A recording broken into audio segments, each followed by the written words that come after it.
Hey everyone, and welcome to the Training Ground Podcast with your host, Kevin Berry.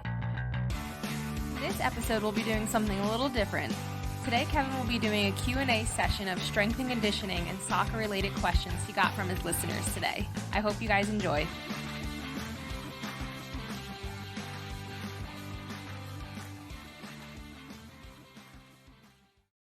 All right, Kevin, so it looks like we have about 10 questions here for you today.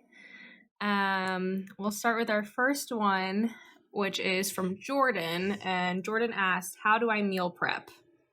That's a good question. I think there's a couple of things that you should look at when meal prepping. So first one, do you have the time to do it? Because it will take a couple hours a week.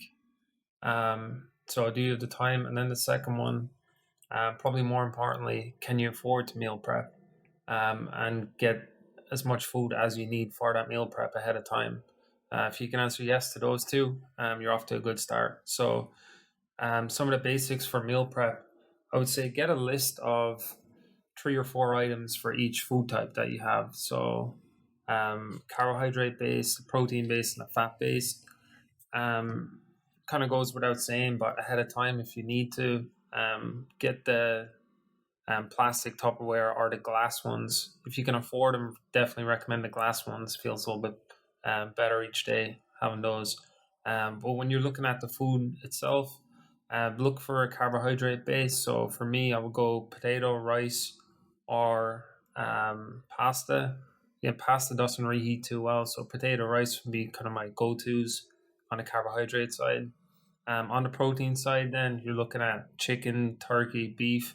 Again, fish doesn't reheat very well, and if you work in an office or around a lot of people, reheating might not be your best idea. And then lastly, you need some sort of fat in that meal. It can be something where you're cooking just with an oil or a spray. That's probably your best way to go. Or some of your higher fat beefs, things like that. So split the meal between a protein, carbohydrate, and a fat. And for meal prep on a schedule, I like to go with like a Sunday, Wednesday. So you can plan ahead of the week and then they're not frozen for weeks on end. So that'd be some of my advice. Let me know how it goes. So most of those foods that you just explained seem like pretty basic. So it is then pretty easy to meal prep on like basically like not expensive, like a low budget. Yeah, I think some of the cheaper ones, potatoes would be cheap, rice, buy a 10-pound bag or as big a bag as possible. Those would be good ones. Vegetables, frozen is often cheaper than fresh. There's not much difference in the nutrient value from there. Carrots are probably your cheapest vegetable that's fresh. And then it would kind of go from there. But if you can get a list ahead of time, it will be cheaper to buy in bulk versus buying every day.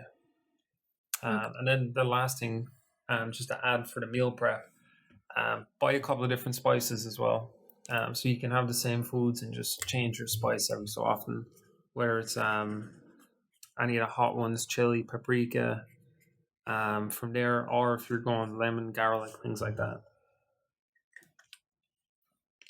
Okay. So we have our next question, which is from Dahi. He asked, what way would you work reps in the gym during preseason? That would depend on how long your preseason is. So if it's only a couple of days, it's probably not that important to plan it out. But if you're looking at 2, 3, 6 week preseason, you definitely want to have a plan in place. Look at where you want to be or what you perceive as your biggest weakness at the moment, and then work towards improving from there. So if you think it's your strength, then you really need to work on that should be your priority in the gym. If you think it's power or speed, your gym program should probably reflect that. The worst thing you can do is try and do everything in preseason because you're going to get 50% of the results really from all those different programs. And one of the things, if it's in your control and it's not under a coach, is to listen to your body. Not every session is going to feel the same. Some will feel harder than others, some easier than others.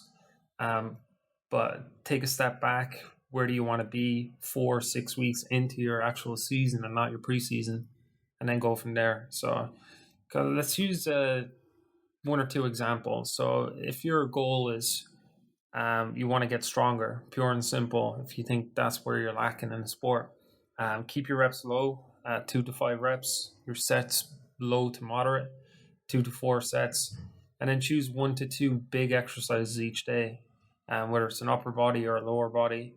Take as much rest as you need so you're not turning it into more fitness or conditioning, and then have 2 or 3 accessory movements. During preseason, you don't want to be in there for an hour, or ideally you want to only be in there for about half an hour or so. If you think you're coming into preseason, you're unfit, the solution might not be more running. You're probably going to get hurt, get shin splints, overuse injuries. In that case, your best option is probably go with lower intensity work, so circuit-based work with low rest periods, body weight exercises, and interval type training will probably be your best option. So see what your weakness is and then look to develop the plan around there. Now, follow-up question for that is, I know that when you're in season, obviously the workout is going to be different than preseason. Do you need to adjust like the couple weeks before your season starts? So when you start doing your in-season workouts, that you don't just completely drop off all the weight or like work that you've done during that time of preseason? Yeah, you can hold certain qualities for longer than others. Like max strength, you can hold for 25, 35 days, so you don't have to train heavy like every day. So in that case, you only need to train really heavy, 90% or above effort, once every 3 to 5 weeks. So you can plan out when you're not playing or who you think the worst team is going to be in your league and kind of plan from there. But as you transition from preseason into in-season, you don't want to have a brand new program the first week of a new game or the first week of a season, because anytime you change your program, you might have potential for a little soreness. So if you're looking at your first in-season training program, have that start your last week of preseason versus your first week of in-season, just to give your body a chance to kind of regenerate, recoup, and not lead into any soreness in that first game week. Yeah, I see that. I know you've talked about even with your athletes where you work now, a lot of them don't really understand why they're not like maxing out or lifting heavy when they have like a day before a game or something like that. And, I guess what, like you said, it's because they're going to be sore 2 days later rather than just that next day. Mm-hmm. So, all right. So our third question is from Billy. Billy said, what are the best things to eat the morning before a game or the morning before a game or the night before? That depends on the person and how well you're able to tolerate food. Take it a step back and say, rather than before a game or the night before, try it in a training session first or practice. You don't want to get any new ideas going into your first game, just in case you don't react well and you're going to be in trouble from there. The best things to eat the morning before a game. So let's assume the game's at 12 or 1 o'clock. Ideally 2.5 up to 4 hours before. You want to have a meal that's primarily carbohydrate. So anything porridge or oatmeal will be a good option. Bagels, bread, things like that. What you want to try and avoid as a big picture is anything that's high in fiber or fat. It's going to take longer to digest in your body, and you'll probably feel bloated and not at your best. So carbohydrate options will be your best, protein from there, and then some fat. So at the most basic level, especially if you don't want to wake up any earlier than you need to with a morning game, something as easy as a bagel with jam on it or peanut butter or any kind of nut butter would be a good option. So carbohydrate would be your best option. The night before a game, again, I wouldn't eat too late that you're going to bed with a full stomach. You might not be feeling the best when you wake up again. Um, to It'll take some time to get used to your own body and what you need to do personally. For me, I would eat at maybe 6, 7 o'clock. The night before would have a pasta or rice based meal. Something as simple as grilled chicken with pasta and maybe something on the side as well, where it's salad based or you're having beans or kind of anything goes the night before. The only thing you don't want to have is anything very high in fats. Um, it's kind of common here with the pastas with cheeses and stuff like that. Probably want to avoid things like that. So could you eat like could you eat just like what if somebody has like a low carbohydrate meal? Low carbohydrate meal is probably not ideal. Like I wouldn't recommend a salad the night before a game, for example. With carbohydrate, you're trying to load glycogen to your body, and that will increase stores in the next day or two, which will increase or maintain your performance in a game, especially with soccer where it's going to be over an hour per game. So 90 minutes, you're going to look to build in to some of those reserves. So the question for me is that do you need to, so not morning before, after, or I mean, the night before, but kind of I saw when you're younger, of course, and then I even saw some girls when I was in college during like halftime would have like something, like whether it was like fruit or they had like, I don't know, I can't remember now if it was like a pack of like candy or like fruit snacks or something, but like, is that something that an athlete should have, needs to have, or is it just kind of per person, per athlete, or? We used to do that growing up.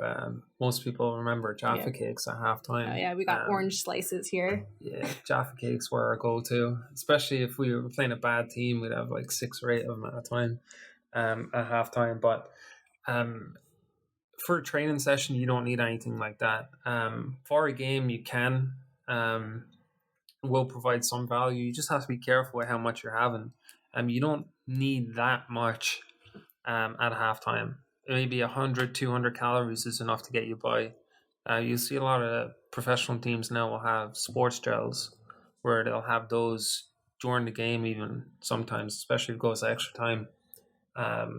But if you're in Ireland, 2 or 3 Jaffa cakes is plenty for halftime. You can also have Powerade, Gatorade, Lucozade, depending on where you are, and about 8 ounces, like 250 milliliters, will be enough for halftime just to kind of get you into that last 45, 50 minutes in a game. Okay. Let's see. So we have another question from Ryan, and it is how to treat patellar tendonitis. This is a tough question, actually. I would say the easiest answer is don't get patellar tendonitis in general, and it's a little bit easier from there.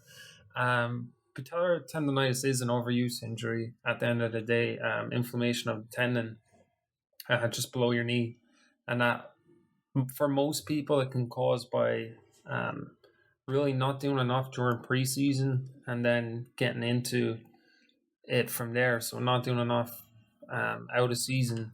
And the other thing that some people mistake too is they'll train out of season, but they won't do a whole lot of change of direction or agility type stuff. And that's where you'll load a lot more stress on the tendon with change of direction and agility from there.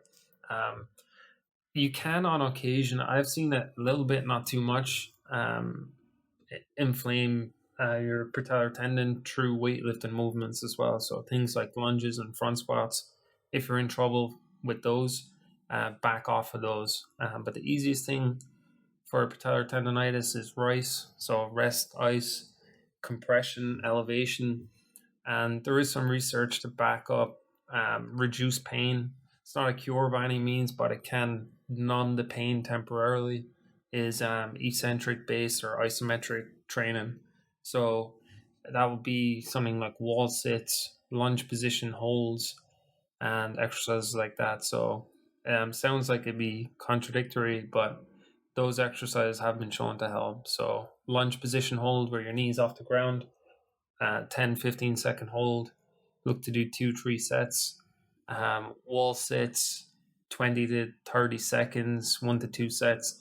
And those are some exercises that you can do outside of the weight room as well. You can do those at home or before training. And one of the other ones I've seen in research is called a Spanish squat variation. Kind of similar to a wall sit, but band support around your knees. Those should be some good options, but where possible, try and get out of training or look to limit your activity, and that should help in the longer term.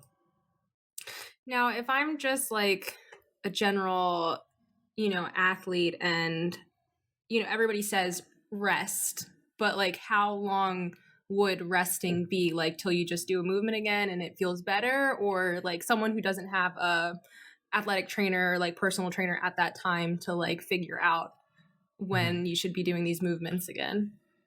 You can have a grade of tendonitis, so like a 1, 2, or 3. 3 being like pain all the time. It's 1 and 2. I don't want to confuse, but 1's basically like you have pain after the activity only, and then I think grade 2 is where you have pain during the activity and after the activity. So that'll kind of tell you the severity of it. If you're walking around day to day and you're having pain in your knees, you're going to need to take longer off. If it's something that's just kind of a niggle or something that's just started, short term, you're just looking at a couple of days and try and get back to it. Where possible too, especially if you're running, try and get on a softer surface, grass preferably, AstroTurf from there. Roads would be your worst option when trying to treat patellar tendonitis or even shin splints. Does it help to wear different shoes? Like if you are training and you're wearing like cleats or turfs, would it be different if you wore like more like a sneaker or something instead? Would that be useful? Yeah, or does that not make a difference? I don't think it makes too much of a difference personally. I think rather than looking at your shoe type, look at more of your arch, because if you do a flat feet or even high arches, that can change how much stress you're putting through your feet and up through your knee joint as well. So not shoes, but maybe like an insert or like fixing that? Yeah, inserts could be a good option for some people. It'll depend. Some of the lower level inserts, they're not expensive, but at the higher end, they can cost 100 or 200. But if it's the difference of saving your season or not, it could be a good option. Okay. All right. So here we have a question from Aaron. Aaron asks, what are some good, sweet, low-calorie options to have? Yeah, this is a good question because it actually reminded me of myself growing up. What are some good, sweet, low-calorie options? So I think my favorite was meringues, which is sugar, basically. Meringues for dessert. I'd have those with strawberries. Some of the other ones that I had, even now I'll have from time to time, summer drinks or Mr. Freeze or Freeze Pops. They have a million names. What you call them? I just call them Freeze Pops. I don't know. Those are under 100 calories easily. Some of the other ones that might not be low calorie options, but would be good to fit in around your day versus feasting at night. Something like Nutella in oatmeal or porridge. A tablespoon would be about 100 calories. That could be enough to get your chocolate fix in for the day. So I would say Nutella or any kind of chocolate spread in limited amounts. You could even look at hot chocolate mix as well. If you're looking at some of the low sugar options and you just mix it with water, that's probably 50-70 calories. Looking at stuff that's like under 100 calories a serving. But my go-to will be meringues with some fruit. What do you think about these? I just actually passed in the store the other day, these certain like sweet packs that it's like 100 calories and it's supposed to mimic like Swedish Fish or like Sour Patch Kids, but they have a bunch of fiber in them and about like 40 to 50 carbohydrates per the pack, but like the whole pack is only 100 calories. Yeah, I don't think the math works out there. If you look at how many carbohydrates are in it, multiply by 4 to find the total calories. The fiber one, or foods with fiber, I don't see an issue there. In fact, a lot of people won't have enough fiber in their diet. But again, if you're trying to work around a sport or any activity, you might want to be careful about kind of what time of the day you're having some of those. Okay, so our next question is from Kayla. She said, is caffeine or coffee beneficial before games? Short answer is yes. Massive benefits, especially considering soccer, just with the game demands. I do have some experience taking caffeine tablets. I don't drink coffee myself, but it can be beneficial. Again, kind of going back to the third question about what to eat the night before or the morning of a game. You kind of have to know your body. So if you are trying anything caffeine or coffee based, try it in training before you do it in games. Look to keep your caffeine content consistent, if that is something you're doing, so don't bounce around too much with trying different types of coffees once you figure out what's for you and what works. Some of the research I've looked at says 200 to 300 milligrams of caffeine depending on body weight, which is one caffeine tablet. Most caffeine tablets are like 200 milligrams. That would be my preferred way or go-to, just because you know how much you're getting, and then there's not many other ingredients along with it. Sometimes with coffee, it can be a little hit or miss. You're not really sure what the content is. Kind of a disclaimer though, or one thing you have to be careful about with caffeine, especially if you're not used to it. It can kind of cause anxiety, jitters, and just kind of a feeling like you're almost on the edge. That might not be too helpful, especially when you need to hone in on some decision making or things like that. So you really have to be careful about how much you're getting. The one thing about caffeine too, especially if you're not used to it, you will have feeling like you're dehydrated or dry mouth, things like that. So try it out in training before you do it in games. But your rest and heart rate will be increased, so you won't feel like 100% rested as such, which feels a bit weird. But at the same time, you can perform a little bit better as far as endurance goes. And even there is some research that shows like your max power, your max sprint speed will be increased based on caffeine consumption as well.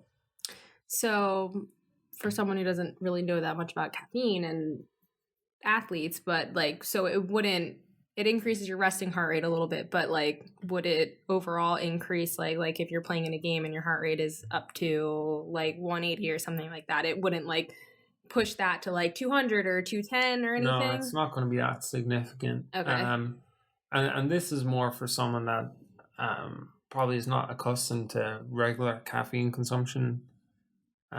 They will notice more of a change. But if it's someone that has a habitual routine or habit, whether it's caffeine or coffee, they should still be able to get the benefits without some of the side effects. Okay. All right. So Johnny, he says, how has 2020 changed the way you approach programming in 2021? Got a coach's question here. I was just talking to a couple of staff members about this today, actually. I think for me, it's kind of taking a step back and realize in the weight room, everything doesn't need to be barbell or dumbbell based, especially when you're working with new people or younger athletes for the first time. I think there's a lot more range or a lot more availability long term to program body weight movements. It doesn't have to be push-ups and squats, can be variations from there, but 2020 kind of opened up new opportunities there as far as research, looking at exercises, training methods. And we've actually found that a lot of people can progress without a weight room. I think the second part is more just kind of philosophical. Um, I used to always think that if most people that whatever reason they failed, you say, oh, that makes sense. You didn't have a gym, or you couldn't afford the membership, or you couldn't do this, or you couldn't do that. But we've actually seen a lot of people that came back and in their best place ever, fitness wise, strength wise, and they really didn't get to a gym every day. They were just committed to that long term process. So that would be kind of the two big changes or two big thoughts I've had from this past year. Is there anything that you can like pinpoint that was the hardest thing to adjust to with having, whether it's having athletes out in the gym or even out on the field, that you've kind of had to adjust with or has made your coaching more difficult? I think the perception that athletes feel like they're too advanced for body weight training or plyometrics or any kind of variation that's not a max effort movement, that I'm not going to get that much value from it. And when I started working full time in strength and conditioning, I kind of thought the same. I was like thinking, what's the point in doing a 20-minute training session? I need an hour. I need to do 8 exercise or 10 exercise or whatever. But at the end of the day, when you're doing something, it's better than nothing. So that was kind of the mantra we tried to push forward, and it was effective for most people. Once they were able to try it, they could see value in it. We worked specifically with a baseball team, and they were advanced athletes, but they were like, oh, what's the point in Zoom? We're not going to get much value in our live body weight sessions we were doing. But we did manage to maintain a lot of what they were building towards with just body weight. So, okay.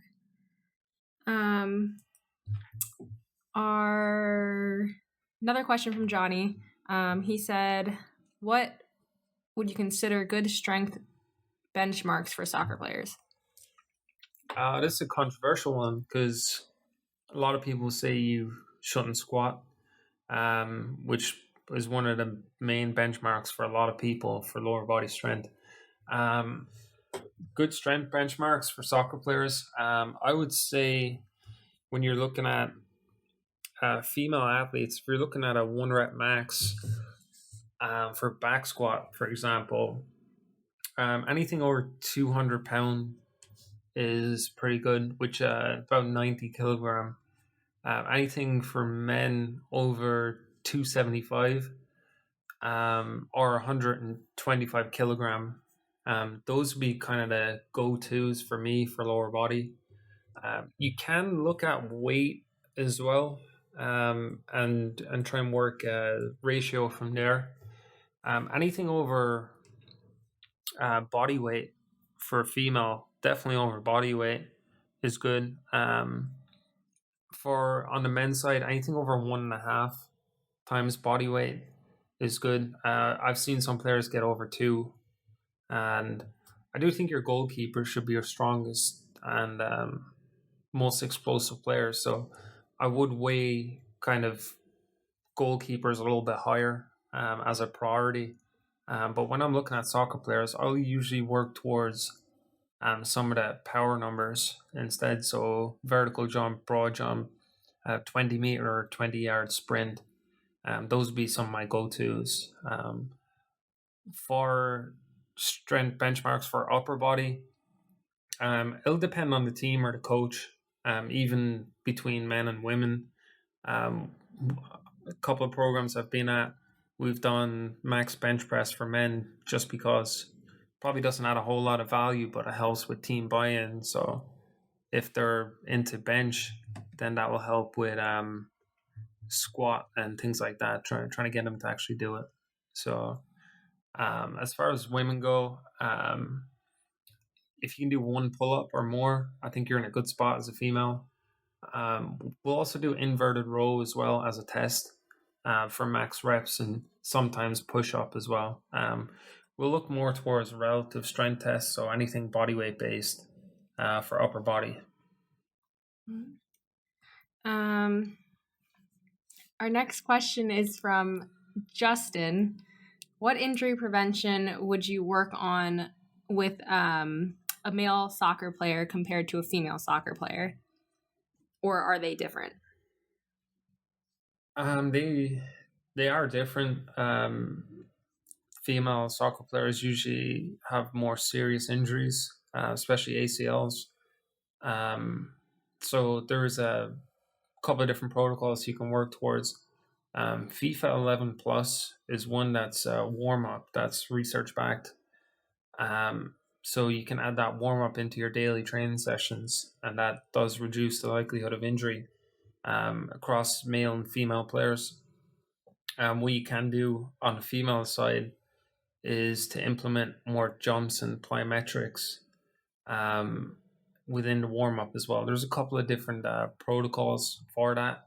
I can't actually think of the acronym off the top of my head, but there is specific jump protocols, plyometrics, lower body work that you can do for females during a warm up. And then lastly, I would look at what injuries you've seen before. If you are a strength and conditioning coach, or what are the most typical ones? For men, it's usually hamstrings, just with greater max speed, velocity. You'll see some hamstring stuff. So working on single leg strength and hamstring strength is a big one. And then female soccer players, you'll usually see some hip flexor issues. And then obviously the more serious one, which you're trying to prevent or at least reduce the likelihood of, is ACL tears with female soccer players. Okay, this last question is from another Kevin. That says, how much water should you drink in a day, and how do you know how much you need to drink after a game or a training session to keep yourself hydrated? That's a good question. Depends on the person. The biggest thing you need to look at is body weight. There are some standards out there based on body weight for how much water you should have a day. But it would depend if you're training inside or outside, time of year, and a couple other factors from there. How long you're on the field each day, things like that.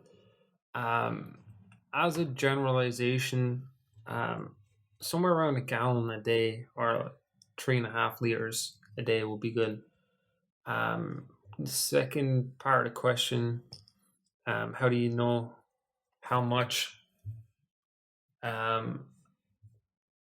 after a game or a training session?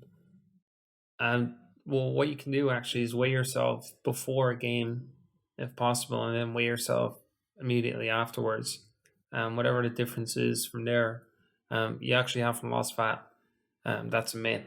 It's going to be all water weight initially. So if you weigh yourself in pounds, say I'm 183 now, and after a game I'm 180, that 3 pound will be 3 16-ounce bottles of water. So that would be an easy way to measure how much you need after a game. Now, let's say the game or training session or whichever is like later at night and you're just not prepared to drink that much water. Does it make a difference whether you like make up for it the next day, or does it not matter after that point? Or like, do you need to drink extra then the following day? You don't want to drink enough before a game? No, like after, if you say you weigh yourself and you say you have to drink so and so amount of water, but you don't drink it that night, like could someone just be like, just like, do you need to make up for it the next day? Do it that night if possible, because it's only going to compound and get worse. Because most people, when you wake up, you're already dehydrated anyway. So now you're going to be not twice as dehydrated, but you're even more in debt. So you're going to have to build more the second day. When I played in North Carolina in grad school, we had to be within 2 or 3% of our previous body weight for hydration, and if we were out of that, we weren't allowed to train. So you should be within 2% of your normal body weight going into your next training session, next game. Okay. All right. So that's all the questions that we have so far here today. All right. First live Q&A. It's been fun. We should do this again soon. Appreciate you tuning in to listen. Thank you. Thanks for listening to this episode of the Training Ground Podcast, where we provide practical training takeaways for soccer players who are serious about improving their performance. To make sure you don't miss our next episode, subscribe to the podcast on your favorite podcast platform. You can find show notes and more at kjbtraining.com. That's kjbtraining.com.